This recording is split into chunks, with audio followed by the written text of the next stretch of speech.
అధికారం కోల్పోయినప్పుడు ఆ పార్టీ నుంచి కొంతమంది బయటికి వెళ్ళిపోతూ ఉంటారు. అలాగే అధికారంలోకి వచ్చిన పార్టీ వైపు కూడా తొంగి చూసి అటువైపు జంప్ అయ్యే వాళ్ళు చాలామంది ఉంటారు. ఎన్నికల సమయాల్లో ఇలాంటివన్నీ చూస్తూ ఉంటాం. అయితే ఈసారి ఒక కొత్త పరిస్థితి ఏమైనా ఎదురు కాబోతోంది ఆంధ్రప్రదేశ్ రాష్ట్రంలో. దాదాపుగా 263 సీట్లు రాబోతున్నాయి అనేది స్పష్టంగా అర్థమవుతోంది. 50% పెంచబోతున్నారు సీట్ల సంఖ్య, ఇందులో మహిళా రిజర్వేషన్లని. అయితే ఇలాంటి సందర్భంలో ఇప్పుడు వైసీపీలో ఒక రకంగా వాపసి పద్ధతి ఏమన్నా ప్రారంభం కాబోతోందా అనేది, అలాగే తెలుగుదేశం పార్టీకి సంబంధించి అక్కడ కూటమిలో ఉన్నారు కాబట్టి 3 పార్టీలు ఉన్నాయి. 3 పార్టీల్లో సర్దుబాట్లు ఏమన్నా జరగబోతున్నాయి. ఎందుకంటే ఒకప్పుడు ఎటు వెళ్ళినా సరే ఇక్కడ సీట్ రాదేమో, ఇక్కడ ఇమడలేమేమో, రేపొద్దున అవకాశాలు ఉండవేమో అనుకునే వాళ్ళకి ఇప్పుడు అవకాశాలు ఏమన్నా దక్కబోతున్నాయి. అలా చూసుకుంటే అటు కూటమికి ప్రయోజనం వస్తుందా, లేదు వైసీపీ నుంచి బయటికి వెళ్ళిన వాళ్ళు మళ్ళీ తిరిగి వైసీపీ వైపు చూసే అవకాశం ఎంతవరకు ఉంటుంది? ఇప్పటికే ఈ తరహా చర్చలు, ఈ తరహా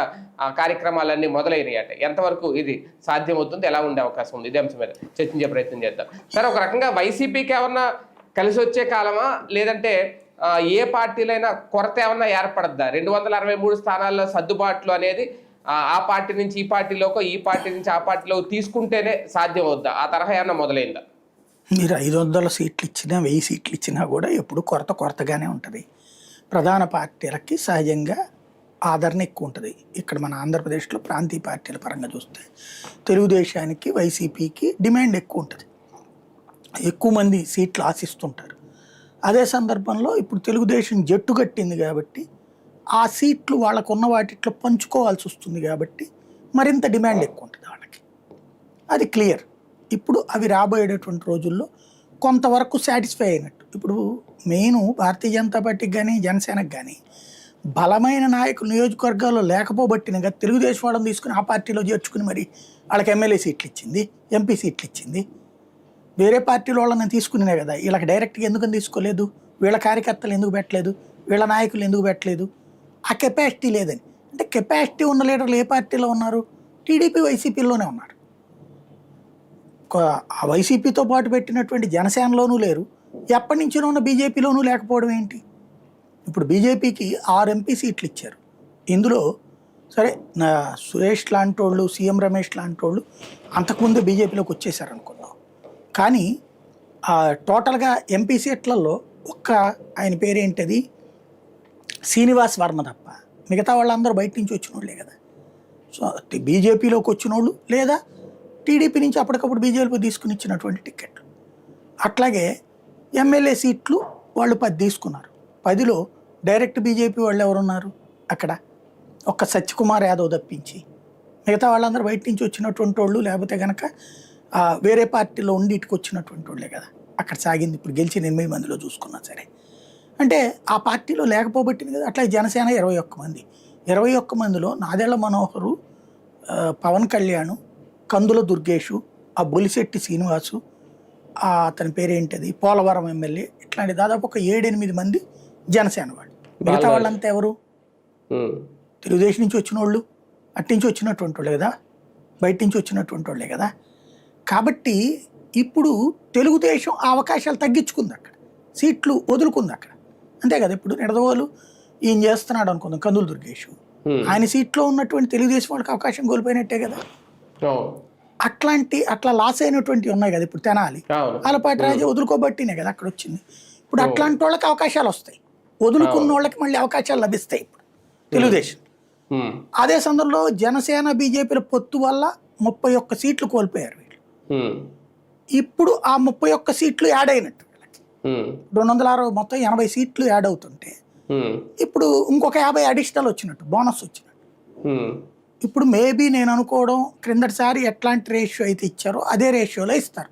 ఎక్కువ అడగటానికి కూడా వీళ్ళేం ప్రయత్నం చేయలేదు. ఇప్పుడు జనసేన ఏమన్నా పుంజుకుంటుందా, పెంచుకుంటుందా, కొత్త నాయకుల్ని ఏమన్నా తీసుకుంటుందా? ఆ తీసుకున్న బాలినేని లాంటి వాళ్ళనే తోసి పక్కన కూర్చోబెడుతున్నారు. రోజు ఈయన కేసులు పెట్టి ఏడిపిస్తున్నారు, సామాన్యులు కేసులు పెట్టి ఏడిపిస్తున్నారు, బాలినేని ఏడిపించుకుని అంటున్నారు. ఈయనేం కాపాడట్లేదు కదా, నిలబెట్టట్లేదు కదా. నేను అనేది అదే. ఇప్పుడు అందుకోసమే కదా వాళ్ళ మీద కేసులు పెట్టి ముందుగానే ఫిక్స్ చేసేస్తుంది టీడీపీ. వాళ్ళని ఎదగనీయకుండా కిలార్ రోసేని కానీ వీళ్ళందరినీ కూడా. కాబట్టి రాబోయేటటువంటి రోజుల్లో మళ్ళీ జనసేన తరపున ఇప్పుడు 21 కదా, రేపు మేబీ 40 సీట్లు రావచ్చు. ఉమ్, ఈ 40 సీట్లలో మళ్ళీ 25 మంది తెలుగుదేశం నుంచి వచ్చిన వాళ్ళే వస్తారు ఇక్కడికి. ఉమ్, భారతీయ జనతా పార్టీకి 10కి గాను 20 సీట్లు రావచ్చు రేపు పొద్దున.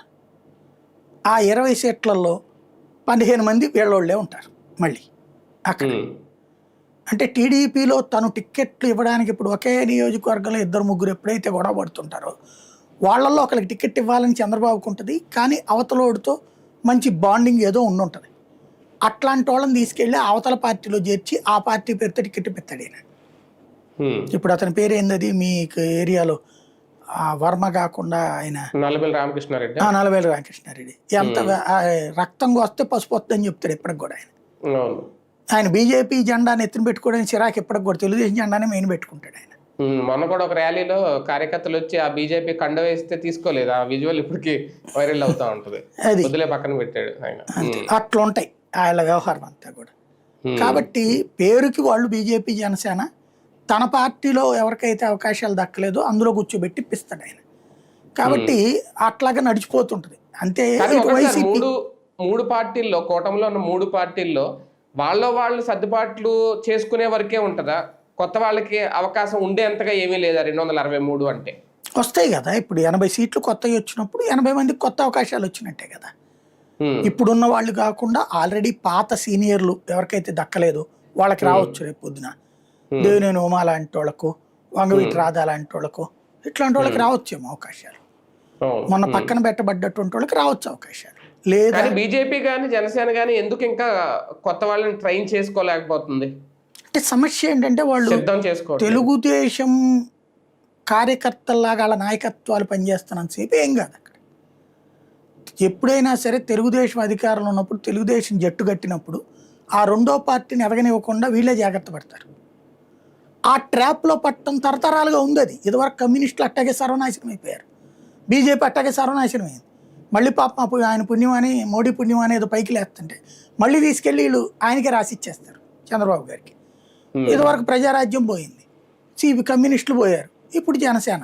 అంతే. నువ్వు ఎప్పుడైతే నీ కార్యకర్తని, ఇప్పుడు తెలుగుదేశం ఏముంటుంది, నా కార్యకర్త నాకు ఫస్ట్ ప్రయారిటీ అయ్యా, నా నాయకుడు నాకు ఫస్ట్ ప్రయారిటీ అయ్యా అంటున్నాడు. అంతే కదా అంటుంది. వాళ్ళ రక్షణ కోసం నేను ఎంతైనా చించుకుంటానంటుంది. పవన్ కళ్యాణ్ గారు ఏమన్నారు, తెలుగుదేశం రక్షణ కోసం నా కార్యకర్తను నేను త్యాగం చేస్తాను అంటున్నారు. మీరందరూ వెళ్ళి వాళ్ళు చెప్పినట్టు వినండి అంటున్నారు. మీకు ఇబ్బంది అయితే మూసుకు కూర్చోండి అంటున్నారు. భారతీయ జనతా పార్టీ ఆ మాట అంటలేదు, కానీ ఎంకరేజ్ చేస్తుందా ఏమైనా మాట్లాడడానికి ఎవరికన్నా? లేదు కదా. ఇప్పుడు ఆదినారాయణ రెడ్డి లాంటి వాడితోనే సారీ చెప్పించారు కదా, ముందుగా నిలబడగలిగినటువంటి వాడితో కూడా. కాబట్టి బీజేపీ జనసేనకి ఇప్పుడు సమస్య ఏంటయ్యా అంటే తెలుగుదేశాన్ని కాదని ఎదగచ్చా లేదా అనేటటువంటిది అధినాయకత్వం చెప్తే కానీ కదలలేని పరిస్థితి ఇక్కడ నాయకులకి. అధినాయకత్వం ఎప్పుడన్నా పిలిచి ఏమయ్యా ఏంది మీరు చంద్రబాబుకి ఏమన్నా మనం ఏమైనా అనుచరులం అయింది, స్ట్రాంగ్గా నిలబడండి అన్నారు అనుకోండి, అప్పుడు పనిచేస్తారు. వీళ్ళుగా వెళ్ళి అమిత్ షా దగ్గర కూర్చుని, లేకపోతే ఇప్పుడు కొత్తగా నవీన్ దగ్గర కూర్చుని, అయ్యా ఇక్కడ ఇట్లా పరిస్థితుంది, మనల్ని తొక్కేసి అది ఎదుగుతూ ఉంటుంది, మరి మేము స్ట్రాంగ్గా నిలబడాలి అంటే మేము కొన్ని ప్రశ్నలు అది వేయాల్సి వస్తుంది, అప్పుడు ఏమంటారా వద్దంటారా, వాళ్ళ ద్వారానే మనం అధికారంలో ఉన్నామన్నటువంటిది వాళ్ళు చెప్తున్నారు. ఎందుకంటే మనకి సీట్లు తక్కువ ఉన్నాయి కాబట్టి మేము సైలెంట్ కూర్చోమంటారా అని అడిగితే వాళ్ళు చెప్తారు కదా, ఏదో క్లారిటీ ఇస్తారు కదా. ఆ క్లారిటీ ఏమైనా తీసుకుంటున్నారా వీళ్ళు? అధినాయకత్వం దగ్గరికి వెళ్ళి అడిగే దమ్ము ఇక్కడ లేదు నాయకులకి, కాబట్టి వాళ్ళు ఏం చేయట్లేదు. ఇకపోతే జనసేనలో అధినాయకుడే చెప్తుండే మనదంటూ ఒక అస్తిత్వం అక్కర్లేదాయా, మన అస్తిత్వం మనకు ఉన్నట్టే, మనం 25 ఏళ్ల పాటు తెలుగుదేశాన్ని మనం భరించాలా, జగన్ అనేవాడిని పైకి రాకుండా చూస్తేనే ఈ రాష్ట్రం బాగుపడుతుంది అంటే 25 ఏళ్ల పాటు తెలుగుదేశం అధికారంలో ఉండాలని చెప్తున్నాడు ఆయన. మొన్నదాకా 15 ఏళ్ళు నిన్న అసెంబ్లీలో 25 ఏళ్ల దగ్గరికి వచ్చాడు ఆయన. 25 ఏళ్ల పాటు మనం తెలుగుదేశం బి టీమ్గా పనిచేద్దామని ఆయనే చెప్తున్నాడు. అప్పుడు ఇంకా వీళ్ళు ఎట్టెదుగుతాడు నాకు అర్థం కాదు. ఇప్పుడు ఒక ఎమ్మెల్యే తప్పు చేస్తున్నాడు, అక్కడ ఇసుక దందా చేస్తున్నాడు, లేకపోతే ఇప్పుడు కొలికిపూడి నాయం కదా, విజువల్స్ అయ్యైనా పెడుతున్నాడు తన స్టేటస్లో, సొంత పార్టీ అయ్యుండి. వీళ్ళ నియోజకవర్గంలో తెలుగుదేశం వాళ్ళు డామినేషన్ ఉందని బొలిశెట్టి శ్రీనివాస్ మొన్న చెప్తే వెంటనే అతని వార్త డౌన్ అయిపోయింది. అట్లా అన్నోళ్ళని బయటికి పంపించేస్తున్నారు. అంటే ఇక అప్పుడు వాడు తెలుగుదేశం, నువ్వు అవతలోడితో కొట్లాడకుండా నువ్వు ఎట్టెదుగుతావు, ఎదుగుదల ఎట్ట ఉంటుంది, ఎదుగుదల లేకుండా నీకు సీట్ ఎట్ట వస్తుంది నాకు అర్థం కాలే. అవును. ఉమ్. ఇప్పుడు ఫస్ట్ ఫేజ్లో తెలుగుదేశం లీడర్ ఉన్నాక నీ లీడర్ సెకండ్ అయిపోయాక అసలు కార్యకర్తగానే మిగిలిపోయాక ఇంకా ఎట్ట లీడర్ అవుతాడు, ఎట్ట ఎదుగుతాడు? అవును. ఉమ్. లేదు ఇదిగో అయ్యా ఓ 40 నియోజకవర్గాలు మనందరం రేపు పొద్దున బాబు గారు ఇళ్ళు కూర్చుని ముగ్గురు కూర్చుని అయ్యా ఏ ఏ నియోజకవర్గాలు నాకు ఇస్తావు చెప్పే, నేను అక్కడ నా సెకండ్ క్యాడర్ని పైకి వెళ్ళేలా మేము చూసుకుంటాం, అక్కడ మీ వాళ్ళని కొంత డౌన్ ప్లే అవ్వమానండి, అక్కడ ఉన్న సంక్షేమ పథకాలు మీ వాళ్ళకి ఇచ్చిన త్రూ మా ఇన్ఛార్జి ద్వారా ఇప్పించండి అని చెప్పగలరా? తెలుగుదేశం ఎమ్మెల్యే ఉన్న చోట జనసేన కేత, జనసేన ఎమ్మెల్యే ఉన్న చోట జనసేన ఎమ్మెల్యేనే కేత. ఉమ్. అక్కడ తెలుగుదేశం డామినేషన్ ఉందనే కదా మనం చెప్పింది బొలిశెట్టి శ్రీనివాస్. అవును. ఇంకేంటి అక్కడ నడుస్తుంది బేసిక్గా? అప్పుడు ఎట్ట ఎదుగుతారు నువ్వు? ఉమ్. వాళ్ళు కార్పొరేషన్ల సీట్లు కూడా నిజమైన హార్డ్ కోర్ జనసేన వాళ్ళకి ఇస్తున్నారా? లేదు కదా. సర్దుకుపోయేవాడు పొరపాటున కూడా జనసేన పేరు వాళ్ళ సోషల్ మీడియాలో మాత్రం మెన్షన్ చేస్తూ తెలుగుదేశం నాయకుల్ని ప్రేమిస్తూ చంద్రబాబు గారిని అపారంగా పదే పదే స్వయంగా పవన్ కళ్యాణే బాబు గారు లేకపోతే నాకు అనుభవం లేదు, బాబు గారు లేకపోతే నేనేమైపోయాడో, బాబు గారు లేకపోతే అసలు రాజకీయమే లేదు అని ఆయనే ఫీల్ అవుతుంటే వీళ్ళందరూ ఇంకేం ఫీల్ అవుతారు? వీళ్ళకి ఎందుకు ఓటు వేయాలి అసలు రేపు పొద్దున్న టికెట్ తీసుకుని? ప్రాక్టికల్ అది కదా సమస్య అక్కడ. అవును. అవును. సార్, వైసీపీలో కూడా వెళ్ళిన నాయకులు మళ్ళీ వెనక్కి వచ్చే అవకాశం ఉంది అనేది, అది ఎంతవరకు సాధ్యం అవుతుంది? తీసుకుంటారా? రావచ్చు. నువ్వు కొంతమందికి మొన్న సీట్లు ఇవ్వనటువంటి వాళ్ళు రావచ్చు. లేదు ఇప్పుడు రేపు పొద్దున్న తెలుగుదేశంలో టికెట్ తనకు రాదు అలాంటి వాళ్ళు వెనక్కి రావచ్చు. బేసిక్ అంటే రాజకీయాలు ఇంకా అలాంటివన్నీ మామూలా? ఇంకా అక్కడ మనం ఇంతకుముందు తీసుకున్నారు కదా. ఇప్పుడు రఘురామకృష్ణరాజు ఇంతకుముందు వైసీపీ నుంచి టీడీపీకి వచ్చారు, అంతకుముందు వైసీపీ నుంచి బీజేపీకి వెళ్ళి బీజేపీ నుంచి మళ్ళీ వైసీపీకి వచ్చారు ఆయన. అట్లాగే జరగచ్చు. సీట్లు ఎక్కువ ఉన్నాయి కదా. అయితే ఈ దఫా కొంచెం జాగ్రత్త తీసుకుంటాడేమో అనుకుంటున్నాను నేను. జగన్ వెనుపోట్లు పొడిచే వాళ్ళ విషయంలో కొంచెం జాగ్రత్త తీసుకుంటాడు. ఎందుకంటే మనం చేసిన తప్పు అని ఏంటంటే ఆ కుల రిజర్వేషన్లు పాటించాలన్న ఉద్దేశంతో అన్ని పార్టీల వాళ్ళని తీసుకొచ్చి పెట్టుకున్నాడు. వాళ్ళు పదవులు అనుభవించేశారు, ఆ తర్వాత చూస్తే ఈయనకే జల్లగొట్టాడు. అసలు వాళ్ళు కార్యకర్తగా ఏనాడు ఫీల్ కాదు. అలా కాకుండా నిజమైన నాయకులకి కార్యకర్తల్ని పైకి తీసుకెళ్తాడేమో అనుకుంటున్నాను ఈసారి. అంటే వైసీపీలో కూడా నాయకులను తయారు చేసుకోవాలా ఈ గ్యాప్ లో, ఈ టైంలో? అవసరం లేదు, ఆల్రెడీ ఉన్నారు. నాయకులకి ఏం తక్కువే ఉంది. తెలుగుదేశానికి వైసీపీకి నాయకుల కొరత ఏం లేదండి ఏ నియోజకవర్గంలో. ఓటర్ కొరత లేదు, నాయకత్వ కొరత లేదు. 40% ఓట్లు ఉన్నాయి ఇద్దరికి. నాయకత్వ కొరత లేదు వాళ్ళకి ఇద్దరికి కూడా. సెకండ్ ఫేజ్ ఇప్పుడు ఆ నియోజకవర్గాలు పునర్విభజన చేస్తే అక్కడ మళ్ళీ కొత్త నాయకులు పుట్టుకొస్తారు ఆల్రెడీ ఆటోమేటిక్. కొరత ఏముండదు అక్కడ. కానీ ఒకటి సార్, ఇప్పటి వరకు ఓట్ షేర్ మీదే నమ్మకం పెట్టుకున్న వైసీపీ రేపొద్దున్న ఈ మహిళా రిజర్వేషన్లు రావడం, దీని వల్ల కూడా నియోజకవర్గాల పునర్విభజన వల్ల ఆ నమ్మకం కరెక్ట్ అవుతుందా? వాళ్లే కదా అసలు మొట్టమొదట ప్రయోగం చేసింది. 50% మహిళలకు రిజర్వేషన్ ఎవరిచ్చారు? వైసీపీ అధికారంలో ఉన్నప్పుడే కదా. నామినేటెడ్ పోస్టులన్నిట్లో 50% ఇచ్చారు కదా. బీసీ, ఎస్సీ, ఎస్టీ, మైనార్టీలకు 50% సీట్లు ఇచ్చారు కదా నామినేటెడ్లో. సాధారణంగా ఏంటంటే ఎస్సీ, ఎస్టీ రిజర్వ్డ్ ఇవన్నీ దాంట్లో ఉంటాయి కాబట్టి జనరల్ సీట్లలో రిజర్వేషన్ వాళ్ళకి ఇవ్వరు అవకాశం. కానీ ఇప్పుడు విజయవాడ జనరల్లో ఉండగానే కదా బీసీ మహిళని తీసుకొచ్చి పెట్టింది జగను. అట్లాగే అనేక చోట్ల బీసీలు తెచ్చారు. అసలు జగన్ ఓడిపోవడంలో అదే కదా కీలకం కారణం. నువ్వు తీసుకొచ్చి ఎస్సీ, ఎస్టీ, బీసీ, నా బీసీ, నా ఎస్సీ, నా ఎస్టీ అంటే నా ఓసీ అనే ఓడే లేడు, నాకు అమ్మ లేదు, నా రెడ్డి లేదు, నా కాపు లేదు అంటాం. పోరా నీకెందుకు, నీతో మాకెందుకు అని వెళ్ళిపోయారు. అదే కదా. కాబట్టి ఆల్రెడీ వాళ్ళకి సెకండ్ క్రియేటర్ నాయకత్వం కూడా ఉంది స్ట్రాంగ్ అని. మహిళల గురించి వాళ్ళకి అసలు ఎత్తుక్కోవాల్సిన అవసరమే లేదు. ముందుగా నిలబడే వాళ్ళు చాలా మంది ఉన్నారు వాళ్ళ దగ్గర. కానీ ఒకటి సార్, ఇప్పుడున్న పరిస్థితుల్లో, ఇప్పుడున్న రాజకీయాల్లో ఆంధ్రప్రదేశ్లో పార్టీ ఏదైనా సరే నియోజకవర్గాలు పెరగడం వల్ల ప్రయారిటీ ఏమన్నా ఉంటుంది అక్కడ? ఆ ప్రయారిటీలో సీనియారిటీ చూస్తారా? ఆర్థిక బలం ఉన్న వాళ్ళే మొదటి లైన్లో ఉంటారా? తెలుగుదేశం కూటమిలో ఆర్థిక బలమే ఫస్ట్ ప్రయారిటీ అండి. వాళ్ళ రాజకీయం సెకండ్ పాయింట్. అక్కడ వైసీపీలో కూడా మెజారిటీ ఏరియాలో అదే ఉంటుంది. ఎస్సీ, ఎస్టీ సెగ్మెంట్స్ దగ్గర కాస్త డబ్బులతో ఖర్చు పెడతాడు జగన్. ఇది అక్కడ ఇప్పటిదాకా మనం చూసిన ఫార్ములా. అది దాటి ఏమన్నా వస్తారా? ఇప్పుడు నిన్న బాబు గారు ఏదో స్టేట్మెంట్ ఇచ్చారు, కార్యకర్తల నుంచి. అందరూ కార్యకర్తల నుంచినే. వసంత కృష్ణ ప్రసాద్కి ఎందుకు ఇచ్చారు టికెట్? మరి అక్కడ కార్యకర్త ఏమయ్యాడు? చించుకున్న దేవినేని ఏమయ్యాడు?